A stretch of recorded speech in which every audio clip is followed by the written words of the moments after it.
नमस्कार मंडळी, कसे आहात सर्वजण? मजेत ना? मजेतच असायला हवं. आता मी भांडी वॉश करत आहे. ही पूर्ण सकाळपासूनची भांडी आहेत. तर मी आत्ता वॉश करत आहे आणि मी एका साईडला डाळ भाताचा कुकर पण लावलेला आहे. कुकर होतोय तोपर्यंत माझी भांडी वॉश करून पण होतात.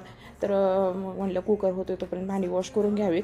आणि आज सकाळी काय झालं माहिती आहे का, की निधीच्या स्कूलमध्ये तुम्हाला मी बोलले होते की फॅन्सी ड्रेस कॉम्पिटिशन आहे आणि तिला मी बर्ड्स बनवून यायला सांगितलं आहे. मग इथं कॉस्ट्युमचं एक दुकान होतं, तर तिथून मी काय म्हणतात ते पॅरॉटचं कॉस्ट्युम आणला होता. आणि तर अचानक तिच्या शाळेतून अशा मेसेज आला की सगळ्यांनी नॅशनल बर्ड पिकॉकच बनवून यायचं. मग तो कॉस्ट्युम आणला, त्याला रेंट पण मी ऑलरेडी पे केला आणि त्याचा तर काही यूज झालाच नाही. आणि आता पिकॉक पण ती बनवून गेली नाही. आणि असं काय होतं, शॉर्ट नोटीसमध्ये टीचर असे पाठवतात मेसेज की मुलांची हौस पण करता येत नाही, आपल्याला काय करायचं हे पण सुचत नाही. आणि ऑफिस सोडून तर मी तिच्या कॉस्ट्युमसाठी जाऊ शकत नाही. तिचे पप्पा हे सिटीमध्ये नाही आहेत, ते बाहेर ऑफिसच्या कामासाठी गेलेत. मला हे लॉजिकच कळत नाही की एवढं शॉर्ट नोटीसपर्यंत आधी 8 दिवस मुलांना किंवा त्यांच्या पॅरेंट्सना सांगावं असे फंक्शन आहेत, तर ते तेवढे प्रिपरेशन करून ठेवतात ना. तर जाऊ दे.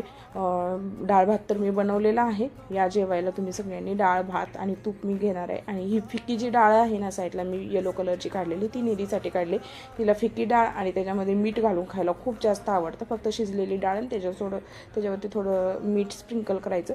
तिला खूप जास्त आवडतं. आणि तुम्हाला हा माझा शॉर्ट व्हिडिओ कसा वाटला ते मला नक्की कमेंट करून सांगा.